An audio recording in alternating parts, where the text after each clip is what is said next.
سلام كبرات تخاتلتي داسني اكسترا الحجاب استدالو علتاو زيناتات اب تግራይ ሰራዊት ኤርትራ ረድኤት ምዕጋቶም መግላጹን በወገን ኤርትራ የማነ ገብረ መስቀል ዘሃቦ መልስን ኣብ አዲስ አበባ ዝተኣስሩ በማኢት ዝቁጸሩ ትግራዎት አሜሪካ ኣብ ኩናት ትግራይ በዝምልከት ተገብሮ ዘላ መንቀስቃስ ህዝቢ ከተማ መቃዲሾ ካብታ ከተማ ይሃድም ምህላው سعود عرب سب ألبو زتتصاودت مركب كم زفشلتن كالإن زدهس الزيناتات حيزلكم متسألغو أبزا چانل دما ناي ودر تخاتاتلتن مخوان سابسكرايب كتقبرو بخبري عدماكم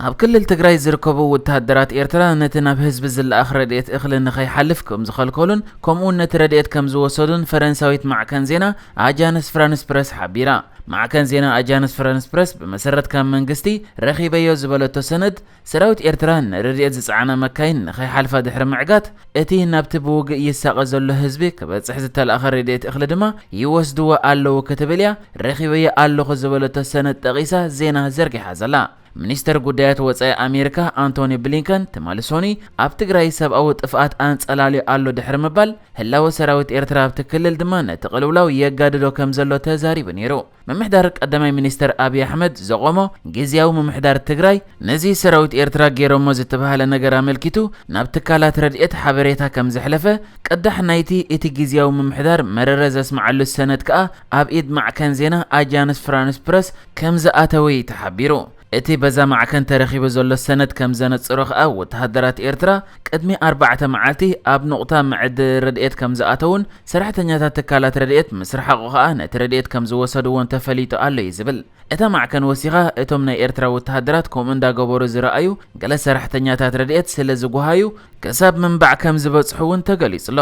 ነዚ ጉዳይ አመልኪታ ማዕከን ዜና አጃንስ ፍራንስ ፕረስ ናብ ኤርትራ መልእኽቲ ብምስዳድ ብዛዕባ እዚ ዝቐርብ ዘሎ ክስተታት ሰብ መዚ ኤርትራ መልሲ ክህቡ ዝኽእሉ እንተ ኮይኖም ይሓቲታቶም ነዚ ጉዳይ አመልኪቱ ከዓ ነዛ ማዕከን ሚኒስተር ዜና ኤርትራ የማነ ገብረ መስቀል ኣብ ዝሃቦ ግብረ መልሲ ኤርትራ ሰብኣዊ ረድኤት ንኸይሓልፍ ፈጺማ ኣይትኽልክልን እያ ክብል ንማዕከን ዜና አጃንስ ፍራንስ ፕረስ መልሲ ከም ዝሃበ ተገሊጹሎ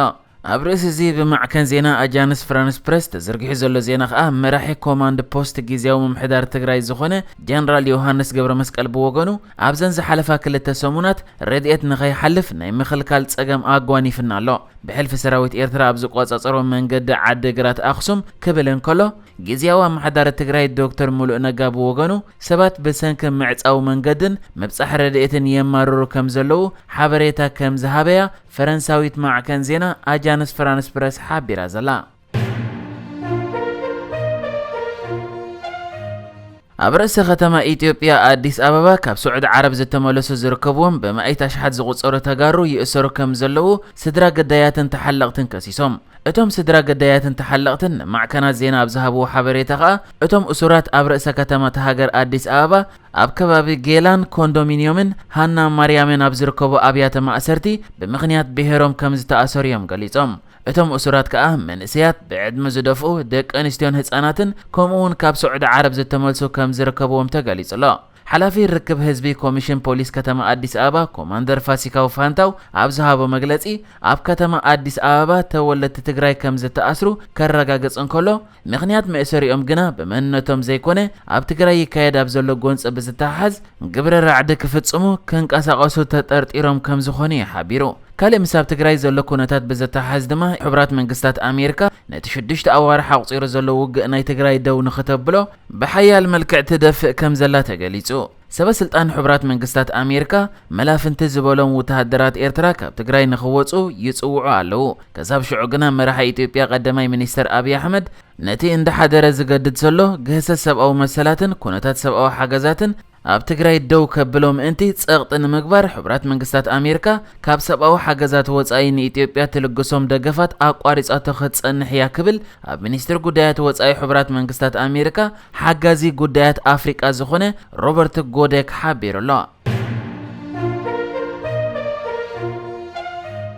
ኣብ ሃገር ሶማል በሰንኪ ምንዋሕ ዕምረ ስልጣን ፕሬዝደንት ተሃገር ዝኾነ መሐመድ ፈርማጆ ዝተፈጥረ ቅልውላው ናብ ግጭት በመምርሑ ኣብ ከተማ መቃዲሾ ናይ ጸጥታ ጸገም ተፈጢሩ ከም ዘሎ ተሓቢሩ ሕጂ ከዓ ነዚ ተኸቲሉ ነበርቲ ርእሰ ከተማ መቃዲሾ ነቲ ኣብ መንጎ ሓይልታት መንግስትን ተቃወምትን ክፍጠር ዝኽእል ሓያል ግጭት ብምፍራሕ ካብታ ከተማ ክወጹ ጀሚሮም ከም ዘለው ይሕበር ኣሎ ክልቲኦም ተቀናቀንቲ ወገናት ዝተፈላልየ ከባቢታት እታ ከተማ ተቆጻጺሮም ምህላዎም ጸብጸባት ዝሕብሩ ኮይኖም ብሰንበት ሓያል ውግእ ድሕሪ ምክያዶም ኣብታ ከተማ ከቢድ ጸጥታዊ ወጥሪ ሰፊኑሎ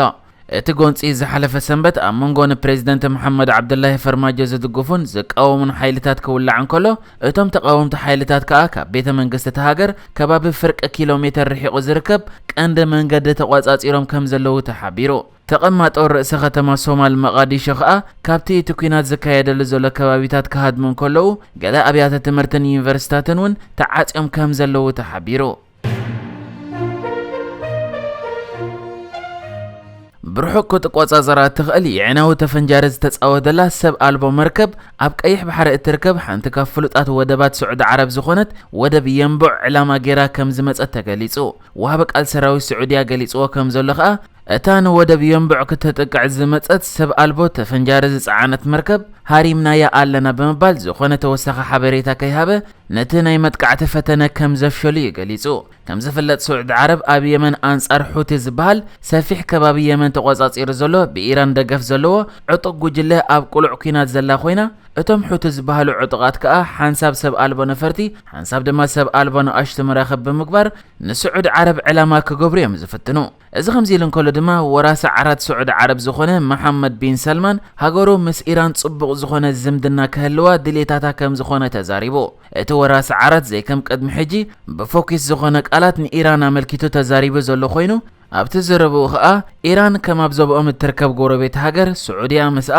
ጽቡቕ ዝምድና ክህልዋ ድሌታ ከም ዝኾነ ኢራን ክትዓቢ ከምኡ ድማ ኣብ ዞብኦምን ኣብ ዓለምን ኣወንታዊ ተራ ክህልዋ ድሌቶም ከም ዝኾነ ተዛሪቡ ዘሎ ከም ዝፍለጥ ኢራንን ስዑድያን ኣብ ዞብአን ካብተን ቀንዲ ተቐናቐንቲ ዝኾነ ሃገራት ኮይነን ብኢዶ ዙር ከዓ ኣብ የመን ኣብ ቀጥታዊ ምርጻም እየን ዘለዋ